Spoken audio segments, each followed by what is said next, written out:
Hey guys, another unplanned, real Vinny Van video. Hope you all doing alright. It is Saturday evening, and I'm out in front of my place.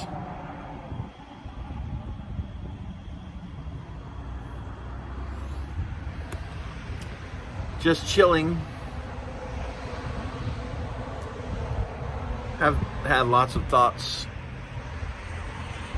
in the last few days about self-confidence,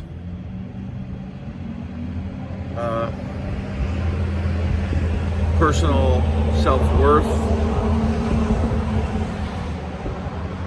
and how a lot of people, myself for sure,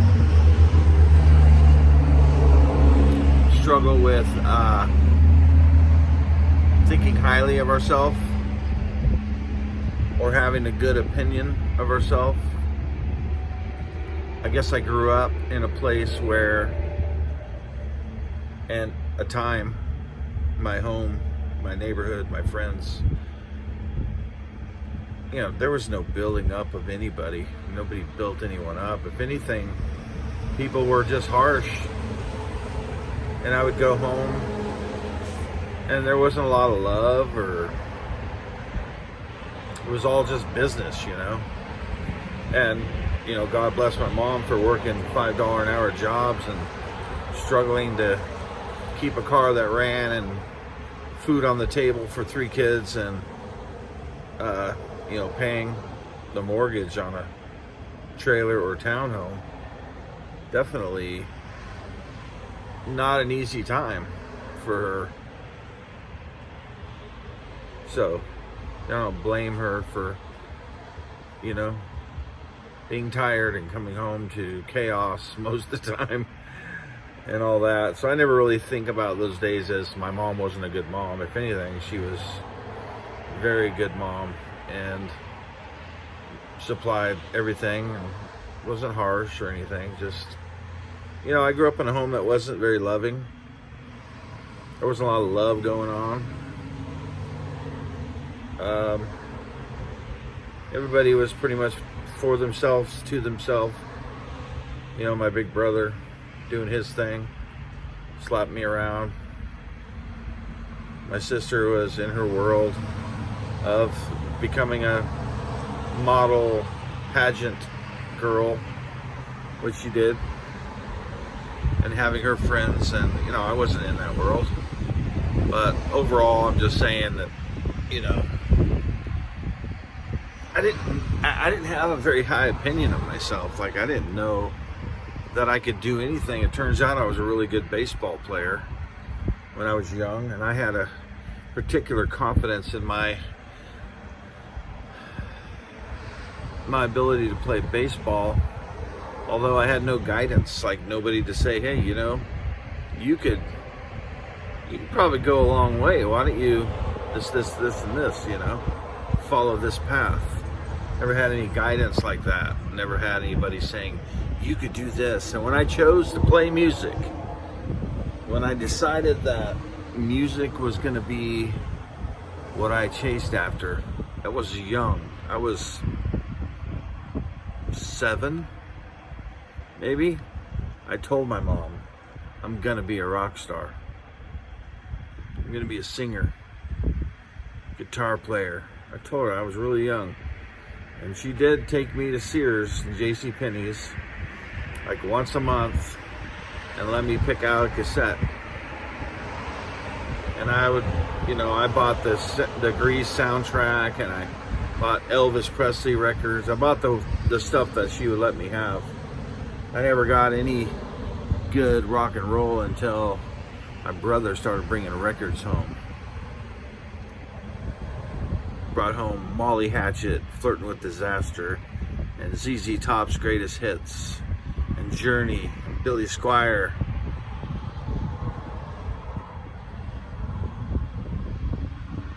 And I listened to those records every day. And I would stand in front of the mirror with a spoon or a brush or a hand mirror or whatever, and I'd be acting like I was singing. Like I would sing along, and I would be me. I was the lead singer. I was doing the lead solo. Everybody was looking at me.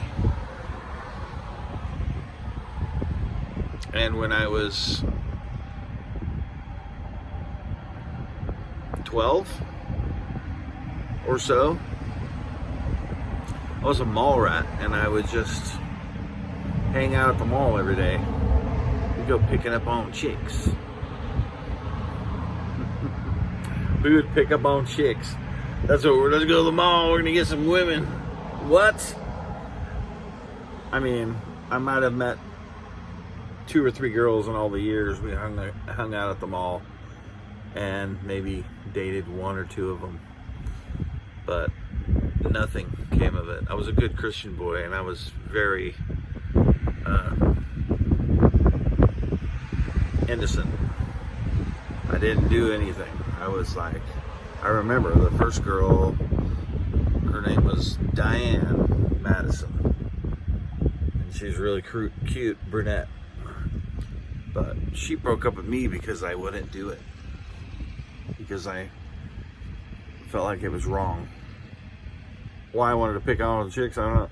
I mean, my friends were all about it, you know, talking about sex and everything, but I was trying to be good. I was trying to be wholesome, you know. I was trying not to do that in my life. You know, the years go by and you get so much bad influence and you become someone else. But that never left me. I was always kind of strong in a way that I would veer off in the wrong direction, but I'd always come back repentant. And I think I know God had his hand on my life during those years. And my first band was called Vision, and our first gig, it was a security guard at the mall. It was a guy who was older than me. I think he was probably 19 or 20. Greg Jones, guitar player, terrible singer. You know, he would drool when he was singing. It was like, alrighty. He wasn't that great a guitar player either, but he was a cool guy, and he befriended me. And he said, hey, you know any guitar players? You know any people that play? He was putting together a band, and I'm like, no, not really. And I played guitar. I wasn't gonna say nothing because I was like, I just knew like some chords and a couple little riffs, you know. But I sang. I could sing. I was young and I had a strong voice. I sang the records. I never sang in front of anybody or sang into a microphone. And he goes, you don't know anybody? What about you? You play guitar? And I'm like, a little bit. And he kind of looked and says, you play guitar? You got a guitar? I'm like, yeah, but I mean, I couldn't play in a band or anything. I can show you stuff, man. I can show you. And I said, well, I'm really more of a singer. He's like, you can sing? Man, you got to come over tomorrow. We could practice tomorrow. I got a PA system in my garage, and we could practice tomorrow. And I said, all right.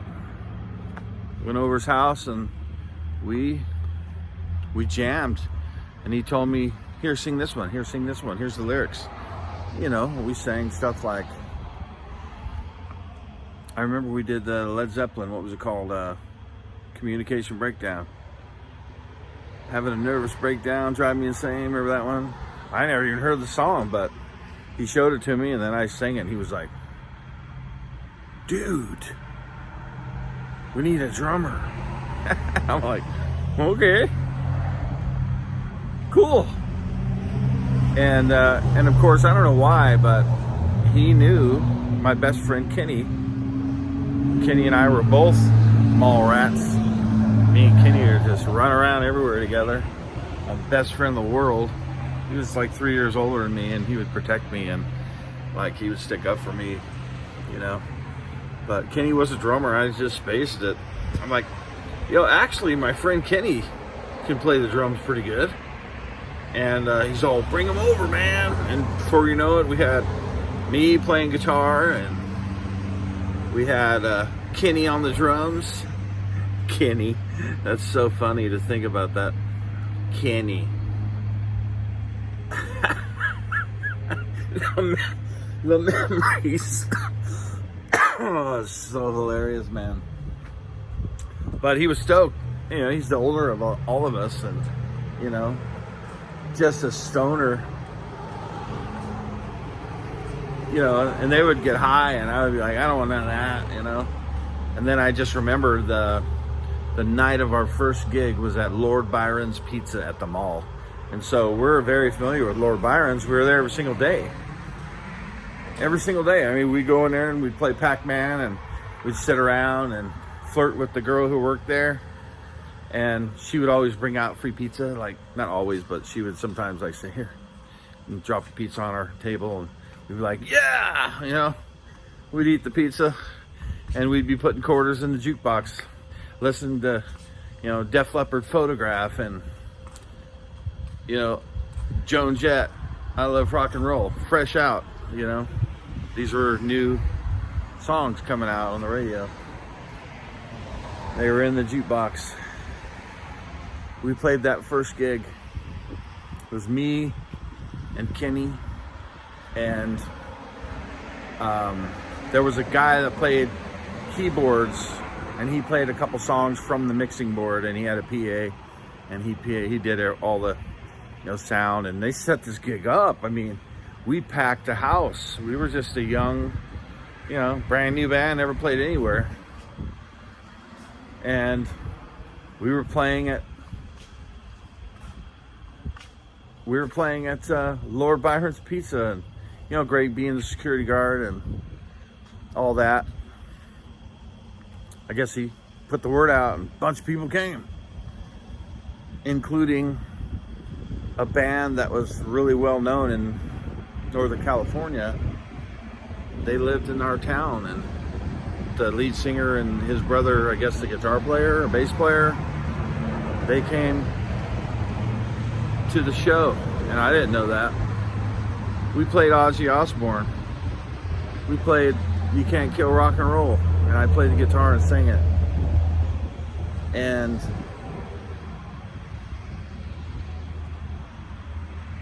as I said, I never grew up with any kind of thinking that I could do anything. Even when he asked me that day by the fountain in the mall, by the fountain,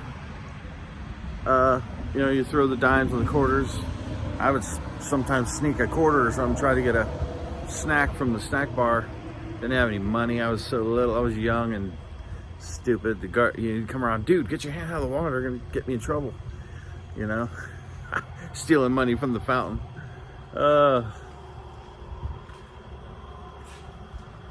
But we were playing those kind of songs, and I was just, I didn't even know when he asked me if I played that. It didn't even dawn on me that I could be in a band or do anything well enough to be involved with something like that. And don't get me wrong, Vision wasn't some great band. We covered songs. We did the Cars, I Don't Mind You Coming Here, Wasting All My Time. I mean, I sang that, played that on guitar.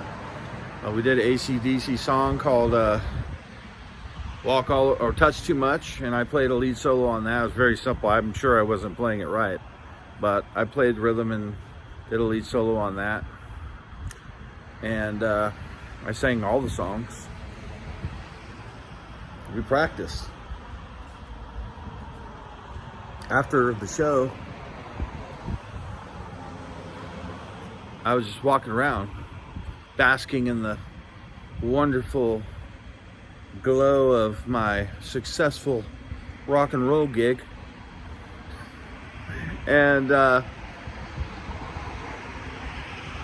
these two guys from the corner were sitting there waving at me saying, come here. And I was like, me? Okay. I was young. I was like 12, 13.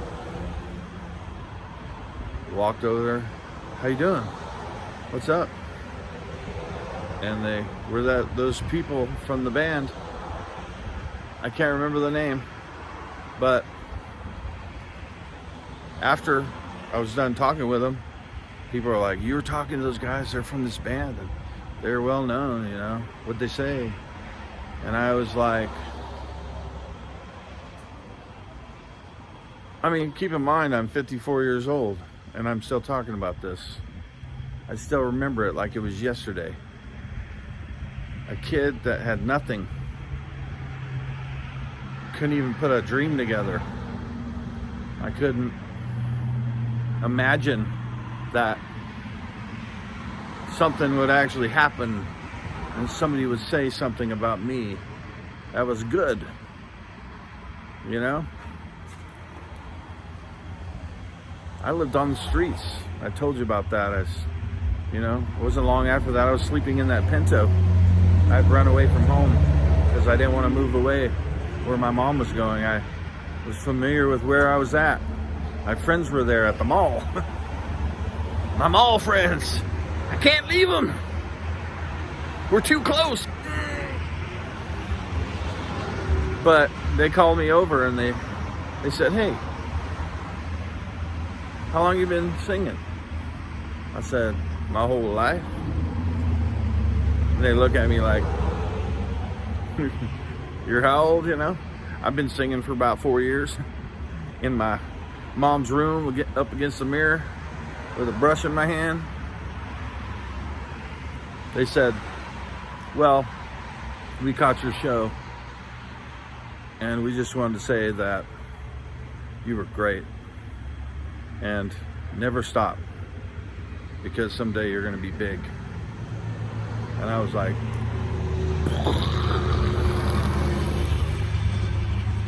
it was like time stopped.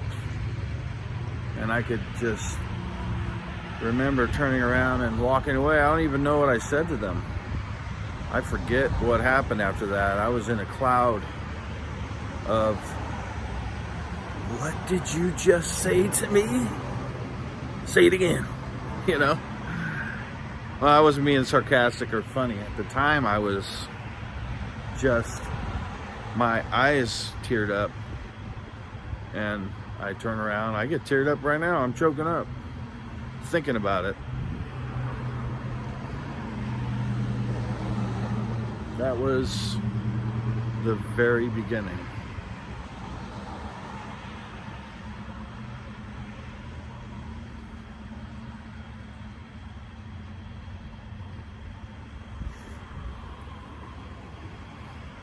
So, there you go. A little piece of me. And the story keeps going, but I'll leave it at that. It was words that I'll never forget, because those words got me through years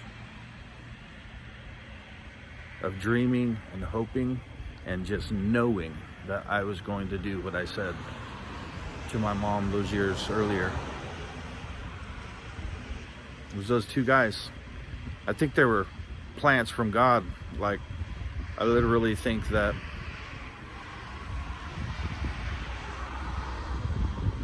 somehow they were meant to be there in my life right at that moment. And I grew 5 inches that day. I got taller. I got more confident. Somehow I knew that nothing was going to get in my way. That I was going to be a singer. I was going to do it. I was going to be a rock star. I mean, I didn't know what that meant at that point, but yeah. Anyway, it's been a lot of years since then, and now I live in a van.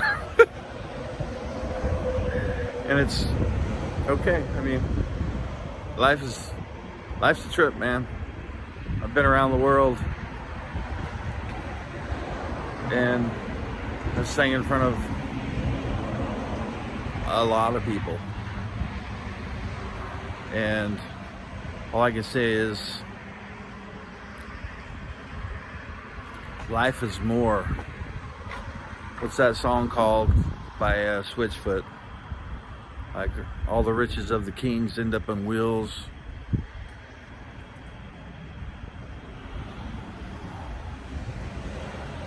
There's some lyrics, I'll have to find them. But it's a Switchfoot song that's called Gone. Like Elvis and his mom. Like Al Pacino's cash. Nothing lasts in this life. My high school dreams are gone. My high school home and streets are gone. Life is a day that doesn't last for long.